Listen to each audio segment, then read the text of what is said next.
Welcome to a new episode of Potation Rotation. I'm Paul, and joining me today is Chris Anderson of Newt Industries. Say hi, Chris. Hi, Chris.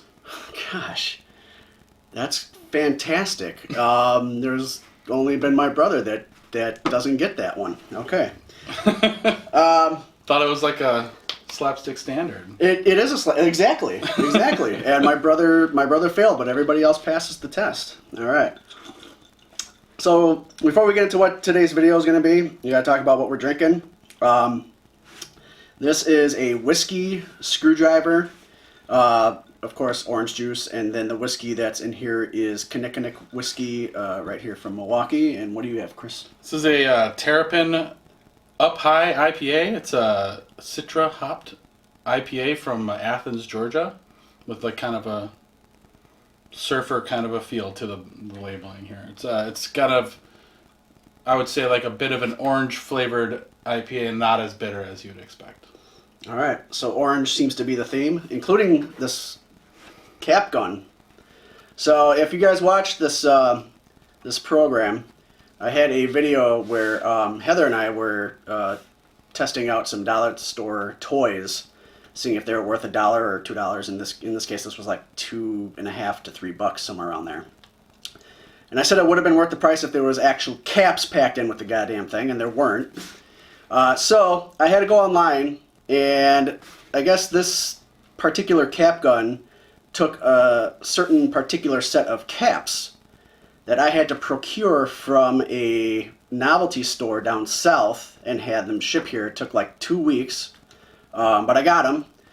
They came in this red tube, and I got 2 packs because I didn't know like how big they were. So I've got like enough of these rolls of caps to probably last like a year, and I'm probably never going to play with this after this. But I had promised that I would procure them and load it up and fire it. So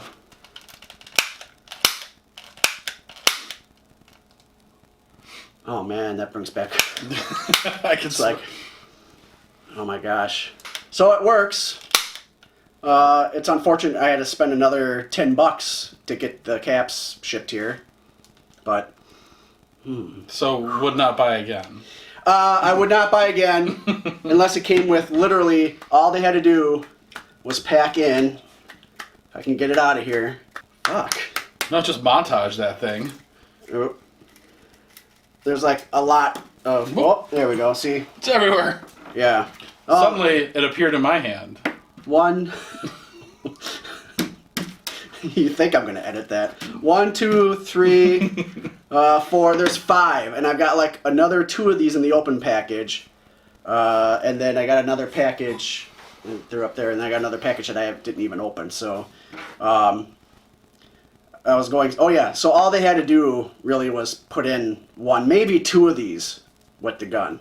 Why they didn't, I don't know. Because I could have sworn to God that when you bought these as kids, that it already came with some they'd rolls. have like 2 of them down in the bottom. Right. Like it'd be a blister pack, and there'd be 2 of those, Exactly. and then the gun would be in there. Maybe like a holster or a badge or something would Right. come with it. You know? Right. So I don't know what's changed.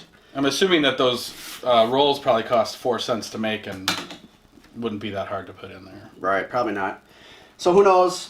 It is what it is. But that's wrapping up on that. So what we're going to talk about today is since Chris works in the video game industry, we're going to get to that. Newt Industries. It was not designed to roll off the tongue. Newt Industries. Well, I have a hard time saying Newt Scamander as well. I have to think about that before I say it. Okay. But what is easy to say is Fig Newtons. Yeah, it does roll off the tongue a little bit better. Or onto the tongue, if you're eating one. So, leading up to that, we're going to kind of just discuss our history of video games. And if you can guess where the name of the company came from, I'll send you a free wrist system key on Steam. Back. So, I cut it out, but I guessed where it was from, and I got it right. So, but I'll pass on the free code because I don't even have Steam. I'm not like really a PC guy. I tried when I was doing my Twitch channel a few years ago. I got like a a ROG laptop. Good laptops. Yeah, Solid. yeah, and I put Steam on there, but as it turns out, I just use it to just filter through my video game captures and just played systems anyway. So We've whenever we demo at conventions or whatever, we always have it on a PC, but universally we bring a Windows Xbox controller and wire it in, because that people just they see the controller and they just jump on. Whereas the PC, it takes, you feel like, oh well, this is this and this is this, and it takes time to explain. Whereas like you do this and you just know what to do. Right. Yeah, that's true. And I don't know, there's just something about, at least for me, like playing on a smaller screen. I mean, granted, growing up in the 80s, played on a lot of small screens anyway, and I should be okay with that, but I guess I've kind of felt spoiled the last 10, 15 years. It's amazing how fast you get used to certain things. I find that you get used to good things really fast and could never go back. Yeah. I mean, the biggest TV my family ever had growing up was 19 inches, probably 20-inch TV, which now is comically small. Like, it's absurd. Right. You would throw it out a window. But see, it's like, I shouldn't say anything like that as far, because like I do have my Switch and I do play that a lot in mobile mode, you know, so I'm constantly looking at a small screen anyway. So maybe I can't use that as an excuse. I've always found the divide interesting because I don't understand it in one way. A video game's a video game, kind of. Yeah. But I think context, as I've gotten older, seems to be way more important. And that's why, like, recently I went to Galloping Ghost, the arcade down in Illinois, where they have, like, the most arcade cabinets ever. Yeah, it's amazing. And it is. Yeah. But being in that room, the way you feel about playing a certain video game is totally different than it would be if it was on a PC. Right. And while that's a huge, like, that's the most extreme example you could give, I don't think that less extreme differences necessarily make that feeling go away. I think sometimes a machine that is for games just feels right when you're playing a game. That's a good way of putting it, yeah. But I've always been a PC guy, but that was because I love the old cool strategy games and played like Civilization, and found computers amazing from the first day I used one. But Nintendo was my first gaming love for sure. That was like, you know, getting in trouble because I was grounded on my Nintendo and going to my friend's house and getting the phone call and, are you playing a Nintendo right now? No. I was. But, so let's talk about, was Nintendo your first, you know, home entertainment video game system? Absolutely it was. Yeah. 1980, I want to say 8, but it might have been 9. Okay. It had to have been 8 when I think about it. But got Zelda, which was the most just engaging, magical game to me when I was a kid. It was amazing how completely into the world I got. And you look at modern graphics now, and people will be like, I can't get into it. It's too abstract, or it's not, the graphics aren't very good. But like that world was like completely consumed me more than many modern games ever could. And I think partly it was because you had some of the best artists and musicians in the history of video games working on that stuff at the time, but also there was nothing to compare it to. Right. But a good game is a good game, and that game really just devoured my life for years. I lived in Puerto Rico at the time, I remember, and one of the things that was interesting about it was that my mom, who never played a video game in her life and probably still hasn't, still could hum you the theme song, like the music, the walk-around music in Zelda. And it's because it was just always on. And, like, I mean, no one in previous history had ever felt that way about, there were no video games. So to me, that one really yanked me in, and then anything on the Nintendo I played probably at that point. Final Fantasy was a huge, I could tell you hours of stories about how much I wanted that game, and we'd go to the store and I would see it in the case, and I would read the back of the box I couldn't have it. We couldn't buy it. And when I finally got it, it was like all I did. It was just like my dream to have this game. And I don't think I've ever wanted a video game more before or since. And it's interesting because, you know, Skyrim is a bigger game. Right. There's more but to me, not even close to like the amount of like yearning to have this game. Yeah. So. Yeah.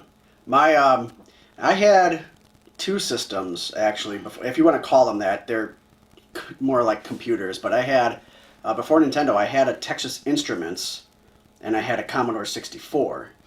Now, what games I had for those, I don't fucking remember. I just know that I had those, but you know, there's something about the Nintendo that it's like you can think of like every little detail, and it's still like fresh in your mind because it was a huge deal, you know, and it was like situations when I was growing up. I don't know what it was like with you, but then again, I also ended up having ended up collecting systems, but I had the type of friends where like maybe like 2 out of 5 of us would have a Nintendo, and then you had some other guy that had the Master System, then you had one other guy that had an Atari, you know, of some fashion, right? Mm-hmm. But there was something about, you know, the Nintendo, like I'd go over to their houses and play like the Master System. What I played, I don't fucking remember. Maybe Alex Kidd or something. I don't know. And go over and play an Atari, and I certainly remember going over to Doug's house and playing E.T. Yikes. Yeah. I remember playing that horrendous fucking game. It would be hard to be more disappointing than that. I mean, I don't know. Really, just now, I can't imagine how you gamify E.T. very well anyway. It's not the right kind of movie to make a game out of, but even still, you can do better than that. Yeah. Like, that's nothing like the movie at all. Yeah, E.T. is definitely in the annals of video game history. I mean, it also wasn't anything like a game, either. No. It was just terrible. Yeah, you'd have to... I mean, if you look up anything with the E.T. game and Atari, I mean, have fun. But there was like a whole even... I think there was like a half-hour special where they found... They dug it up. They dug up all the cartridges that they dumped like in the desert or something. Was on a certain streaming service recently that I watched, and it is fascinating to watch because they go through the whole history of it, and it almost destroyed Atari. Like, it really basically brought Atari down. Now, there were way bigger other things behind the scenes there, but it certainly was like part of the avalanche that brought Atari down. Right. And made Atari stop being what it used to be, which was everything, you know. Yeah. You just one huge, big blockbuster loss and ate them all up. Yeah. Yeah, but I mean, I remember getting my Nintendo. In fact, I think I found where my parents were stashing it before Christmas. And I kept my mouth shut. As well. Yeah. We knew it was something because there were like a bunch of gifts that were for me and my brother. And we would grab one and they'd be like, no, that one first. Mm-hmm. And we were like, well, that's interesting because these are about yay big. Yeah. I wonder what those are. Yeah. I wonder what that is. Yeah. Yeah, well, you got lucky. I didn't, I only had to, well, when I got it and I opened it, of course, even though I knew I was getting it, I was still excited as shit, right? I see the videos on, like, YouTube of the first time someone opened one. Right. And that was about right. And I wish there was, I'm sure I've got, like, still photographs of that somewhere in an album, maybe at my parents' house or something, but definitely, my family never shot anything on video. But anyway, so I only had the Mario Brothers and Duck Hunt, you know, the pack-in. I think that's all I could play. I'm going to say we had 4 games after the first Christmas, but my grandparents were involved. And then that was pretty much what we had for Christmas, but we wouldn't have even dreamed of asking for more than that. Right. And it was just the best Christmas ever. Probably stands as the best Christmas ever, I would say. My parents didn't even know. At that point, I think I was like 8 or something when I got it, 8 or 9. And, you know, like they were like, now you wait until we can hook this up for you before you try to do anything with it.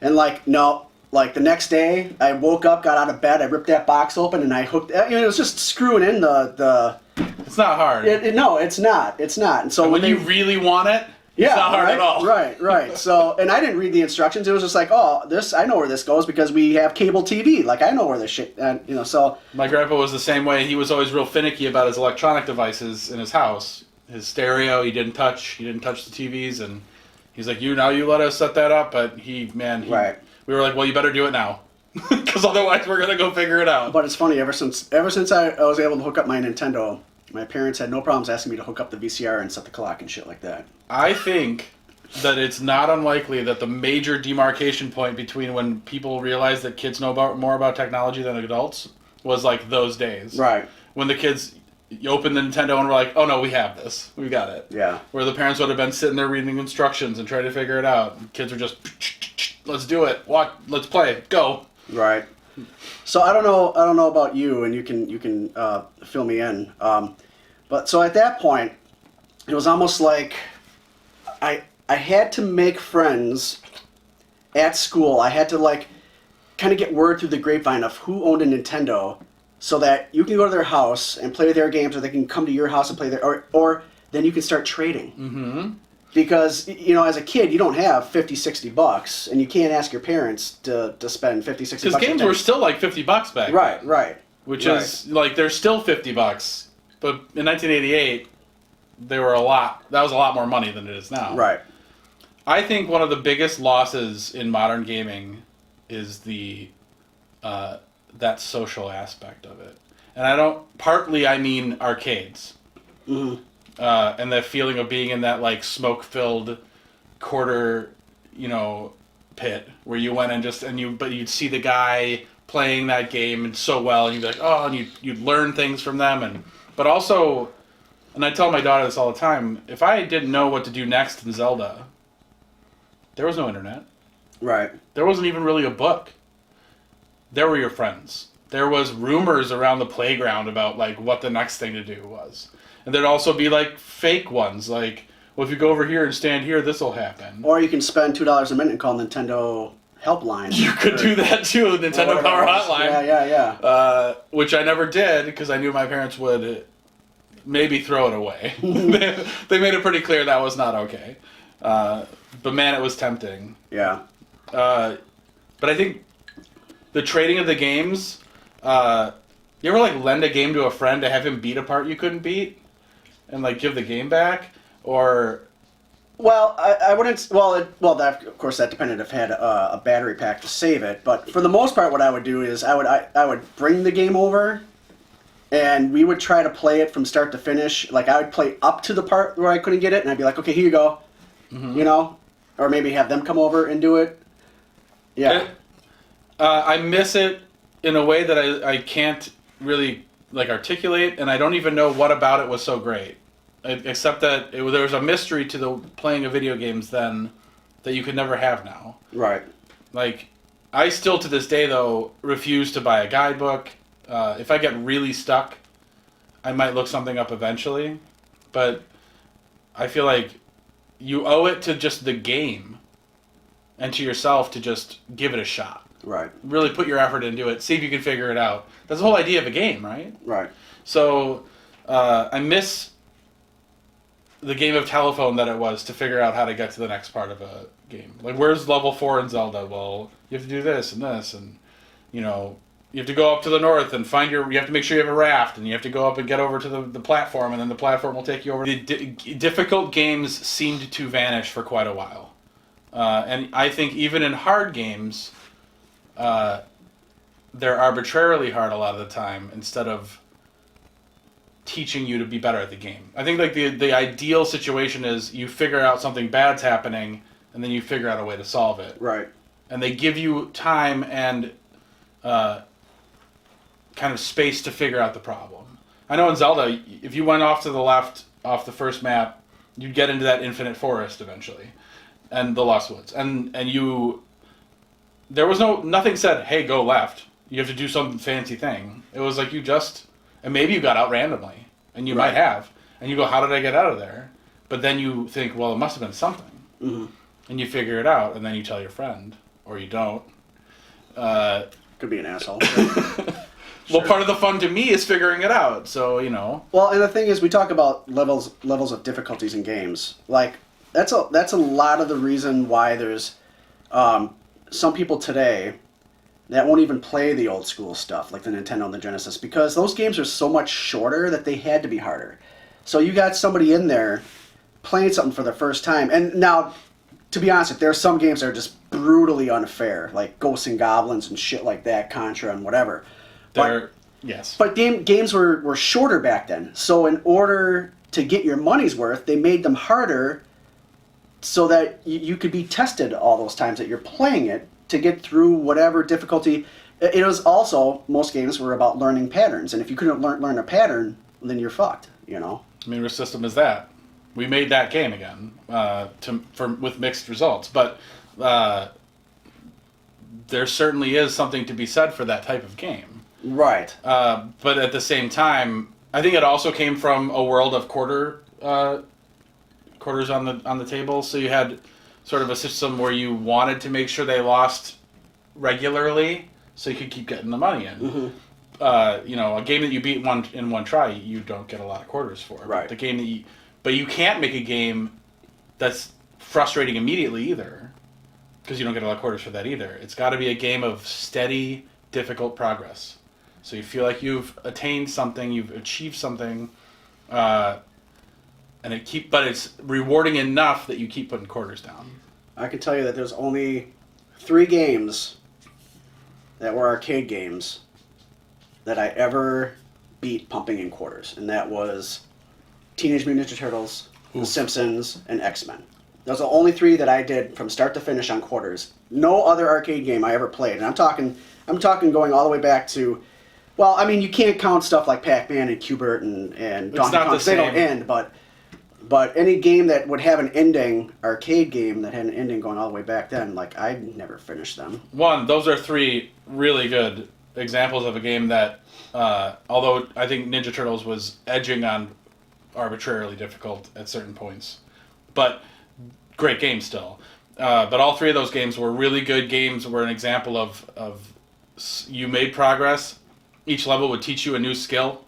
That skill would let you beat the next level. Mm-hmm. And they just iterated on that. And you ended up with like a really great feeling at the end, but you just wanted to keep trying. You knew you could do it this time. If you had one more quarter, you could do it this time. Yeah. That's the trick you're trying to get people into. Because if a game's too easy, you do it once and you're done. If a game's too hard, you do it once and you're done. So you want to find that balance point. Yeah. Where it's a hill, not a mountain or a cliff. Indisputably, games back then were an order of magnitude harder, generally speaking. I fired up Castlevania recently on a retro, on a Raspberry Pi, just nostalgia-wise. Simon's Quest is what I actually pulled up. One of the best Castlevanias. Great game. Yeah. Loved it as a kid. Loved it. The music's great. The art's all really good. The whole dynamic of upgrading your whips and doing all that stuff, super cool. So hard. Yeah. So hard. The precision in jumping and attacking to get what you need to have happen, by modern standards, it's a terrible interface by modern standards. But it was just precise. It was very precise. And I remember being really good at it as a kid, mm-hmm. So it's not like it's impossible. Right. My skills have devolved to the point where I'm used to modern interfaces and being able to I jumped at the right time, because your window is so wide now. Yeah. Yeah. I mean, it depends on the kind of game you're making, but that game definitely, when I played it, reminded me of how hard games used to be. Did you ever have any instances where you loaned a game or two to somebody and then you never saw that game again? Yeah, for sure. Most of my friends didn't have Nintendos when I was later on after the first couple years, so I didn't run into that too often. Or they were friends that had more games than I ever had, mm-hmm. So they weren't looking to keep mine because they didn't need them. But certainly some games would exit my rotation and go off into the world. You ever have a friend move away? Well, in the middle. Here's my story. I don't remember a whole lot of the names of kids that I dealt with growing up, except unless they were my best friends, mm-hmm. right? My close circle of friends. But every now and then you had the odds and ends because you knew what system they had and you knew you could trade games with them and blah, blah, blah. Danny Gardner. You son of a bitch. Don't make us get that orange thing out again. I know it's been like 33 years, but I still remember your fucking name. He lived on Francis Drive in Germantown, Wisconsin. He wanted to borrow like 2 or 3 games. That's a lot. It's a big ask. Yeah, I mean, that's the one thing I was proud of is I was actually able, thanks to my parents and thanks to earning it through cutting. Believe me, I learned to cut lawns and shovel driveways and shit like that to earn my video games.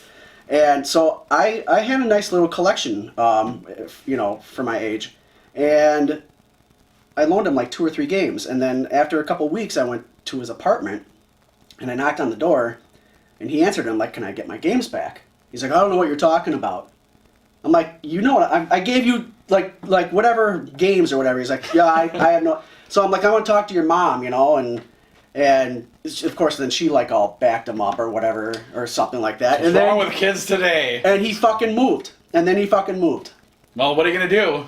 I mean, that sucks. Yeah. It super sucks. Yeah. And that's when I started writing my name in black marker on the back of the cartridges back then. Right, which at first felt like a blasphemy. Right. Like, why would you mar this perfect thing that you love? But sometimes it's the only way to keep it out of the wrong hands. Well, plus I never, I did that, but of course my parents got pissed at me too. They're like, "You're never going to give a game to somebody again," or something like that. They can come over and play it or... Which is also somewhat unreasonable as a concept, because part of the whole thing was that you are... It is somewhat social in that way. But obviously you were probably more careful with who you lent them to and how many at a time. I definitely stayed within my close circle after that. Yeah. Yeah, it became a very large trust to loan a game out, because you never know. They could just disappear. Yeah. Or they could give them to a friend, and then they'd say, "What $1 trillion bill?" And there's nothing you could do about it. It just would be gone. What are you going to do? Call the cops? No. Yeah, no. I mean, you want to. Someone stole my Zelda, there'd be hell to pay. But there wouldn't have been, because I was 11 and there was nothing I could do about it. Yeah, Zelda, there's... I think like Zelda, Mario, and any of the Mario games. Yep. Like, I never lent any of those out. There are certain games, like a Kirby, fine. Adventures of Lolo, fine. Whatever, but... What's the worst Nintendo game your parents ever got you? Millen's Secret Castle. That's mine too! Millen's Secret Castle!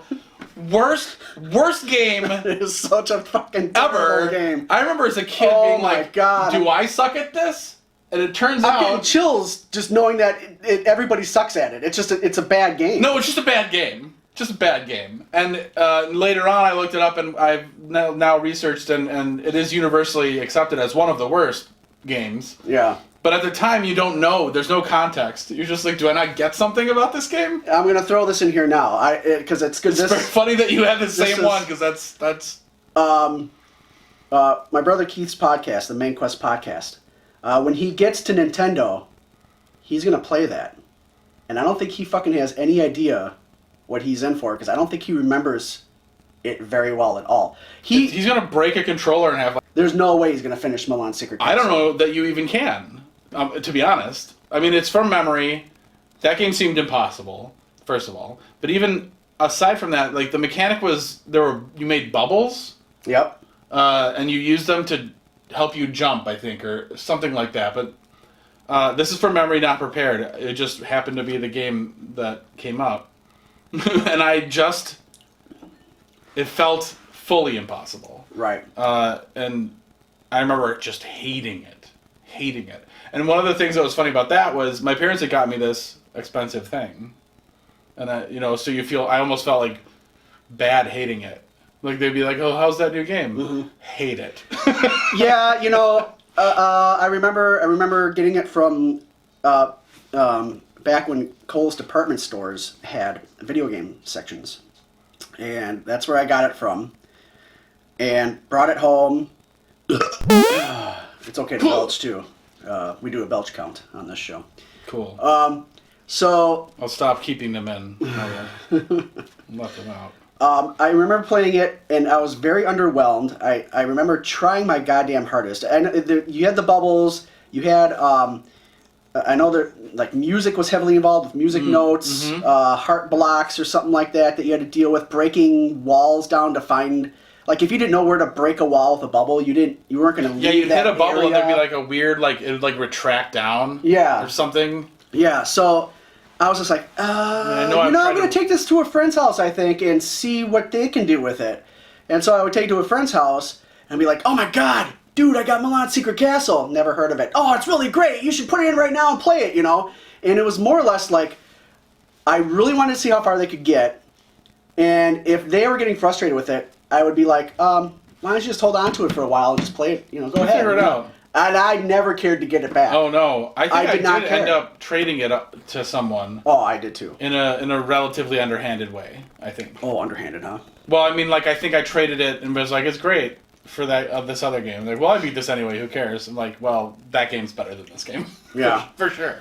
There's no way it's not better than this game. Yeah, but that game was terrible. But it was the E.T. of Nintendo. Write it down. That's how I feel about it. Except it had no hype and didn't have any kind of expectations, and no one even knew what it was. That's pretty. It is heavy. One of the most aggravatingly bad games I've ever played in my life. Period. In any system, in any context. I kind of want to replay it now. Well, I mean, yeah, for sure. I mean, I'm sure I've got it. I'm sure I've got it on my NES Mini. Coming soon. Playing some of that. I'm gonna have to take a lot of shots and then start drinking and fire up the camera because but it was just nowadays you get the hype for some things that come out and then you kind of like text somebody about it like like the new fucking Halo are you picking it up, or even the Final Fantasy VII remake that just came out, like it was talking to people about that, and then that's like the extent of it, whereas back then like when Super Mario Brothers 3 came out, like, whoever had it, it was like big news, and you went to their house, and there was like 4 or 5 guys there, and we're all sitting around a TV, and that's, you don't really get that much like that anymore, I don't know, it's almost like there's too many choices, there's too many games. Maybe that's partially true. I don't actually believe that, because I think that would stifle independent game developers, no one would even try them. But at the same time, it just seems like there's no way for a game to be that impactful. Mm-hmm. But that being said, they do occasionally happen on their own. And maybe they happen at the same rate and I just don't notice, because it seemed like my whole life was Nintendo games at that point. Right. Whereas, now there's a lot else going on. But I don't think kids are into them the way that we were at all now. Like, my daughter likes a video game, but loves it? Like, I wouldn't say that. Yeah, I don't think there's ever been that big of a hype for a video game as Super Mario Brothers 3 in history. I think that was... They made a whole movie. The Wizard was nothing but a... Which is a terrible 90-minute commercial. Yeah, 90-minute commercial for Super Mario Brothers 3. But even, like, I think if I remember correctly, I didn't know... I knew it was a Nintendo movie. Bad. I knew... If you never watched it, you don't get the reference. Otherwise, watch it and you'll understand. You will super understand. So I didn't know that Mario Brothers 3 was even going to be in the movie until the end when they revealed it at the Nintendo convention thing that was going on. Yeah. Where they were all going to compete to be the best at a game they've ever played before. Right. Okay. I heard rumblings about it, and then I think then I saw after that a Nintendo Power came out. And it had Mario with the raccoon tail on it on the front cover. And I'm like, oh, it's real. And they had the pictures on the inside. And everybody was talking about it. Everybody was, all my friends were talking about it. Who's going to be the first one to get it? I'm going to ask my mom, blah, blah, blah. But what made my story more, exciting and unique is Nabisco back then was running a contest with their Chips Ahoy or their Oreos. See. Number 2. And whatever other cookies that they did, where there would be on the back there would be, and this was before the game came out. On the back there was like a picture of a Mario Brothers 3 level, and on the inside was a cellophane with it filled in the level on the back. Okay, so when you fill it in, and you get like little Marios or something like that. If and I might be wrong, but this is just what I remember.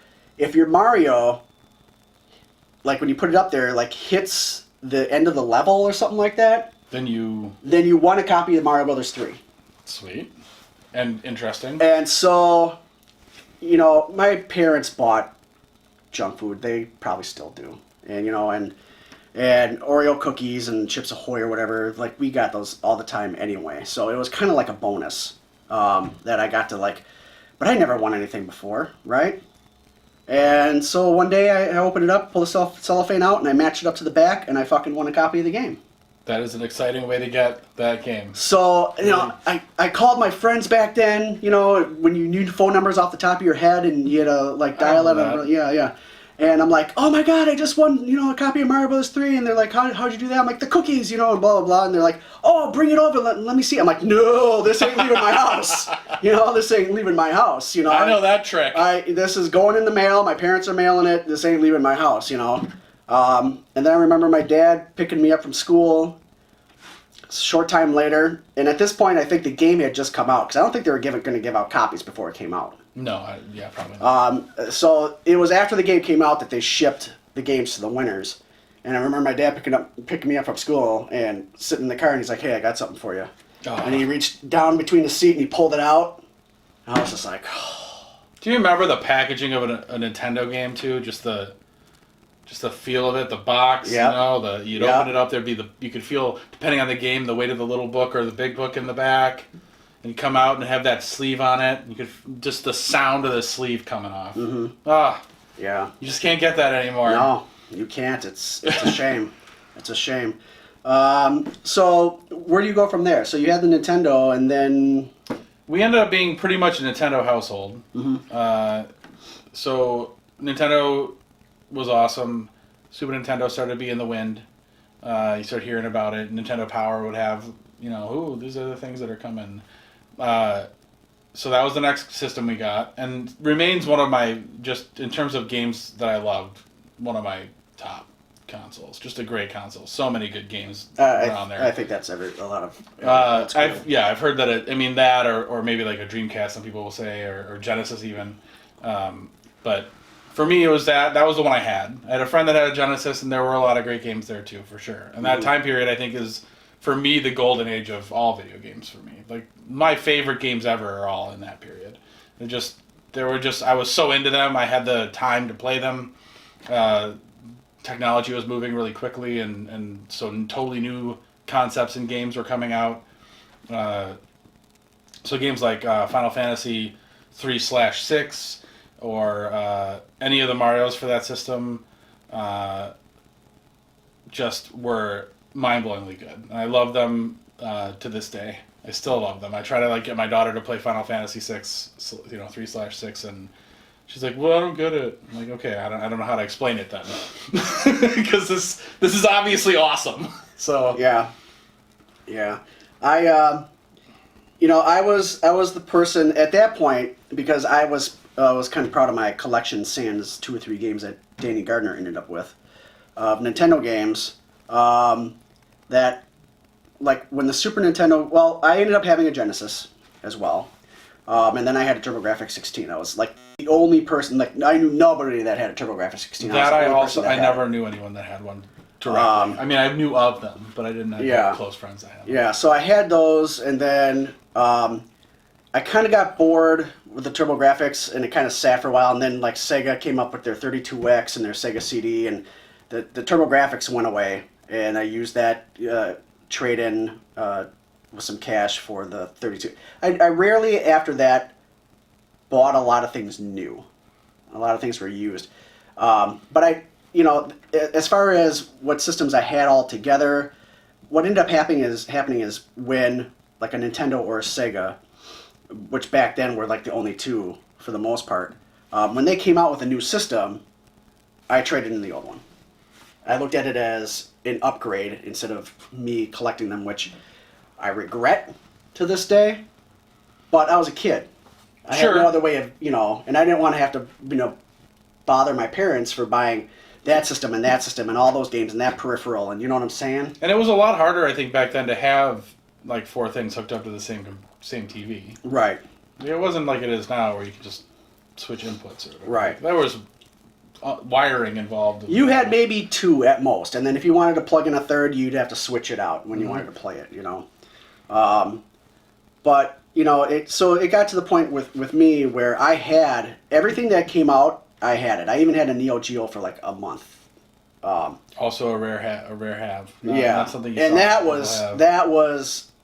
I think that system new was like $800. It was the most expensive wasn't it? system, like I think, relatively speaking, pretty much ever. Yeah. It was border. I mean, I'm not sure what their business plan was. Is how I would put it. I'm not really sure how they thought that was going to go. Yeah. So I got that used. I think for like $550 or something. I traded a whole bunch of stuff in plus cash for that. I mean, it had some really cool stuff that was like normally only in Japan. There were cool things on it, for sure. It really was, in a way, it was kind of like the first real like arcade gaming system you could have in your house. Mm-hmm.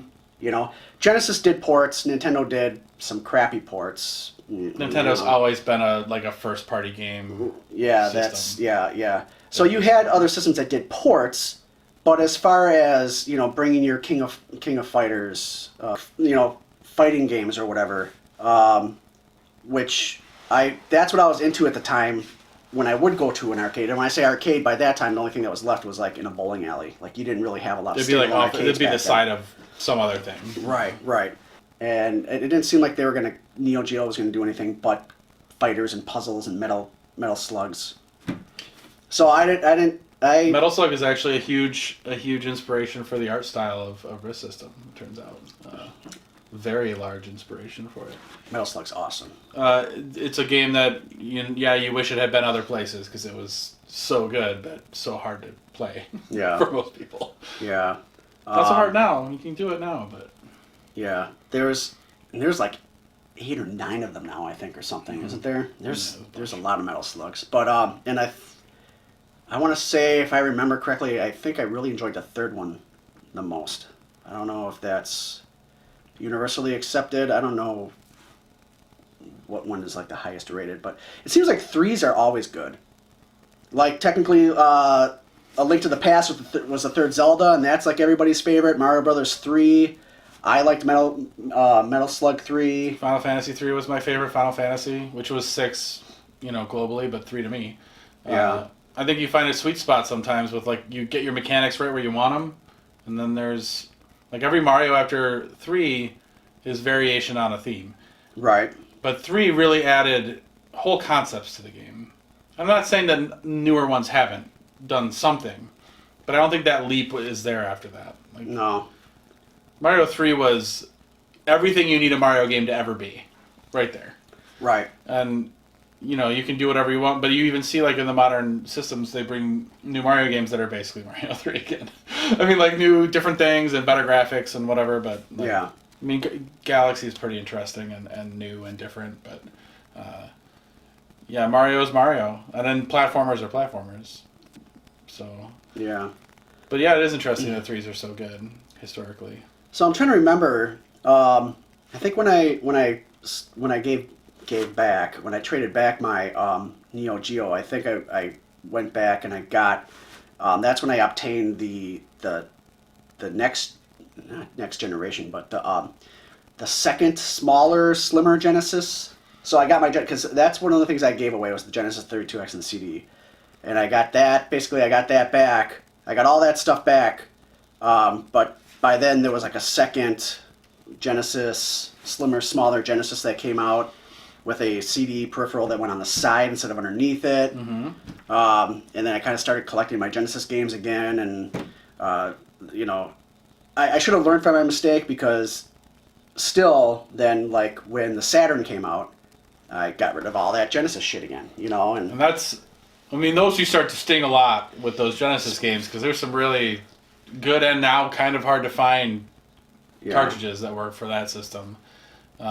My friend had it. The games we played there, I think, mostly were Star Control, maybe.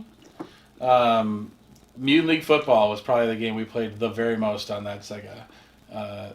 It's just a great game, and I feel like nobody's ever even heard of it. I haven't heard of it. It's a like a Madden style game, but everyone's like trolls and skeletons and ogres and things, and on the football teams, and they like just really? blow each other to pieces. It's awesome. It was so good. I think that my friend randomly got it out of nowhere. The music was super cool. All the like character names were funny or interesting. Like there was like Dokken and Shocken on one team. They were brothers, but like they had like metal names that team, and like there was a team called the 60 Whiners. They were the worst team in the league, and their names, all of their names were like Mittens or Cupcake.